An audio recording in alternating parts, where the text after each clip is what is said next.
Hello students. जैसे कि हमने क्लास 9th का अपना मैथ्स का सिलेबस स्टार्ट किया हुआ है, उसमें हमने पोलिनोमियल स्टार्ट किया था। पोलिनोमियल की हमारी एक्सरसाइज 2.2 हमने स्टार्ट की थी। ठीक है, अपने प्रीवियस लेक्चर तक मैं आपको बहुत सारी चीज़ें कवर करा चुका हूँ। आज ये हमारा लेक्चर 6 है, तो आपको लेक्चर 6 देखने से पहले स्टार्टिंग के कुछ लेक्चर्स देखने पड़ेंगे ताकि ये लेक्चर आपको अच्छे से समझ आए। अगर आपने पीछे के लेक्चर्स नहीं देखे तो आप पहले पीछे के लेक्चर देखें, आफ्टर दैट इस लेक्चर पर आप मूव कर सकते हैं। ठीक है, तो अपना सिलेबस स्टार्ट करते हैं। जैसे कि अपने प्रीवियस लेक्चर्स में मैं आपको यहाँ तक सिलेबस कवर करा चुका हूँ, यानी कि क्वेश्चन नंबर 3 का 5th पार्ट तक आपको मैं कवर करा चुका था। ठीक है, इसके आगे की अगर हम बात करें, ये this one and this one, तो ये तीनों जो पार्ट्स हैं ये तीनों इसी मेथड से होंगे। इनमें कोई डिफ़िकल्ट मेथड अप्लाई नहीं हो रहा है। तो you have to do these numericals in your homework. ये आपको अपने होमवर्क में करने हैं। ठीक है, ये मैं नहीं कराऊंगा, ये आपको अपने आप से करने हैं। ठीक है, अगर कोई प्रॉब्लम आती है तो आप मुझसे डिस्कस कर सकते हैं। ठीक है, अगर हम इससे आगे की बात करें, इससे आगे हमारा क्वेश्चन नंबर 4 है। आज हम अपना क्वेश्चन नंबर 4 स्टार्ट करने वाले हैं। तो क्वेश्चन नंबर 4 में हमने क्या देखा, find the zeros of the polynomial in each of the following cases. हमें ये कुछ नीचे पोलिनोमियल गिवन है। अच्छा, अगर आपने डिग्री को याद है, डिग्री पोलिनोमियल की, तो आप बता सकते हो ये कितने कौन सा पोलिनोमियल है। ये लीनियर पोलिनोमियल है। सब कौन से हैं? लीनियर पोलिनोमियल है।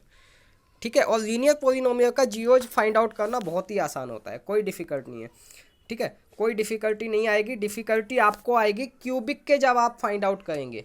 क्यूबिक क्वाड्रेटिक पोलिनोमियल के जब आप जीओज फाइंड आउट करोगे तो थोड़ी सी डिफ़िकल्टी आएगी। यहाँ पर लीनियर में जीओज फाइंड आउट करने में कोई भी डिफ़िकल्टी नहीं आएगी। तो आपको क्यूबिक के भी अभी जीओज फाइंड आउट करने, तो आपको थोड़ी सी यहाँ पर फोकस करना पड़ेगा, क्योंकि अगर लीनियर के ही आपको जीओज निकालने नहीं आए तो आप क्यूबिक में नहीं कर पाओगे फिर।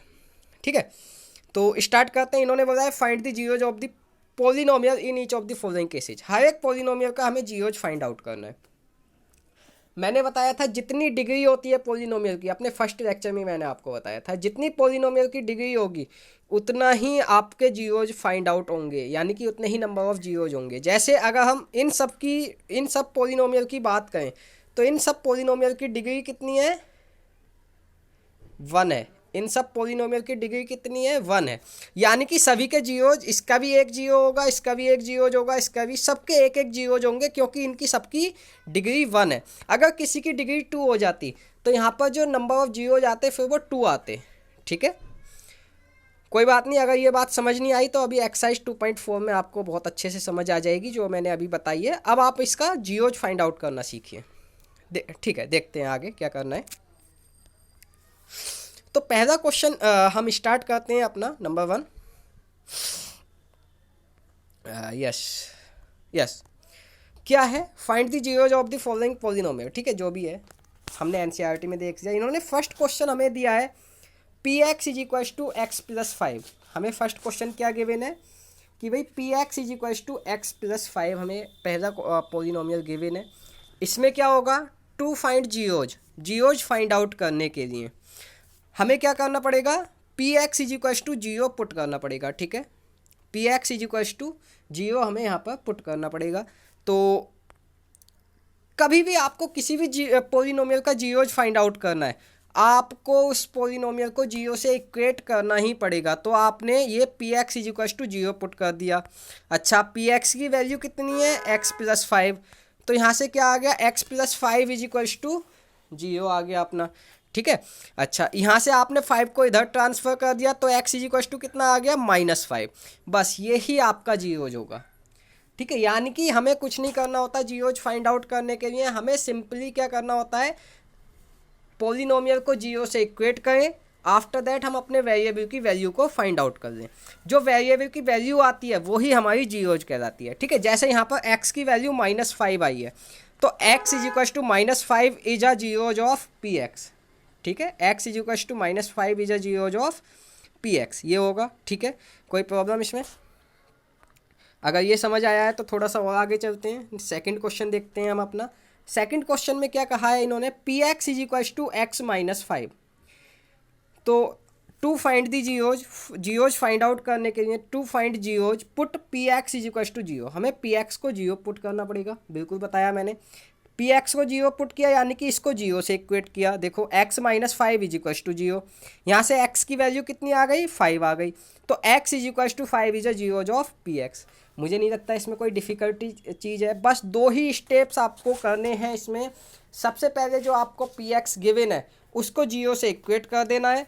आफ्टर दैट जब जीरो से इक्वेट कर दोगे यानी कि इक्वल टू जीरो पुट कर दोगे तो वहाँ से आप किसी भी वेरिएबल की वैल्यू को फाइंड आउट कर सकते हैं। जब वेरिएबल की वैल्यू फाइंड आउट हो जाएगी, जो वेरिएबल की वैल्यू आएगी, जैसे यहाँ पर x इक्वल टू 5 आया है तो वो ही उस पी एक्स का जीरो होगा। ठीक है, मुझे नहीं लगता इसमें कोई प्रॉब्लम है आपको अभी।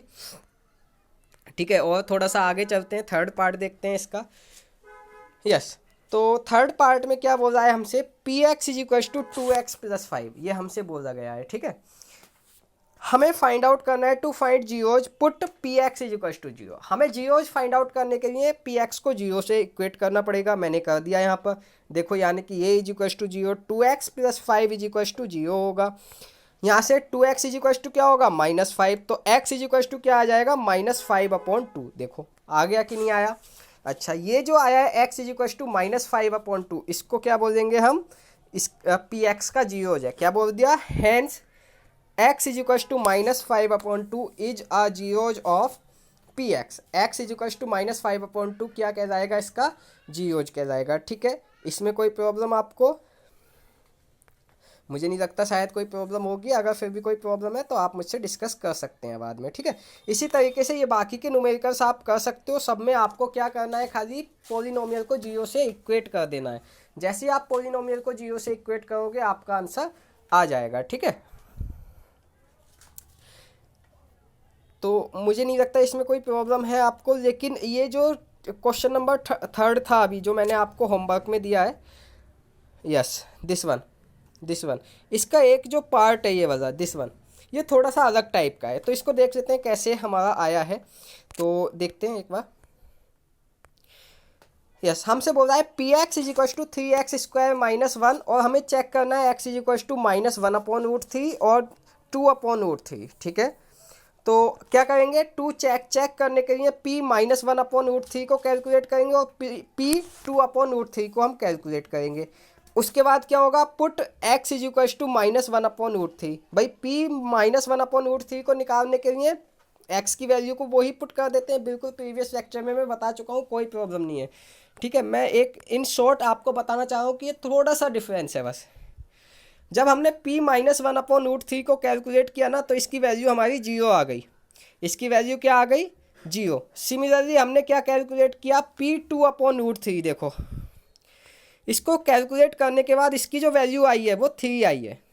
इसकी जो वैल्यू आई है वो 3 आई है। तो यहाँ से हमें पता लगता है, यहाँ से हमें क्या पता लगता है कि भाई p -1/√3 की वैल्यू जीरो आई है और p 2/√3 की वैल्यू 3 आई है, जो कि नॉट इक्वल्स टू है जीरो के, जो जीरो नहीं है। ठीक है, यानी कि एक वैल्यू जीरो आई है, एक नहीं आई है। तो ऐसा कोई भी क्वेश्चन हमने नहीं देखा था, हमने ऐसा देखा था या तो दोनों में जीरो जा रही थी या दोनों में नहीं आ रही थी। ठीक है, तो इस केस में हम क्या करेंगे, इस केस में हम बोलेंगे कि भाई जिसकी वैल्यू जीरो आई है यानी कि -1/√3, वो क्या कहलाएगा, हमारा जीरोज कहलाएगा, is a zeros of P X. But जिसकी जीरो नहीं आई है value, x is equal to 2/√3 is not a zeros of P X, वो पी एक्स का जीरोज नहीं कहलाएगा। ठीक है, अगर फिर भी आपको कोई प्रॉब्लम है इस क्वेश्चन में तो आप मुझसे डिस्कस कर सकते हैं। ठीक है, आप मुझे कॉल कर सकते हैं कभी भी। तो आज हमने अपनी एक्सरसाइज 2.2 कंप्लीट कर लिया। आपको आगे के क्वेश्चंस ये एक्सरसाइज कंप्लीट कर लेनी है अपने होमवर्क में। अगर एक्सरसाइज कंप्लीट करने में कोई डाउट आता है तो आप मुझसे कॉन्टैक्ट कर सकते हैं। ठीक है, ओके, थैंक यू।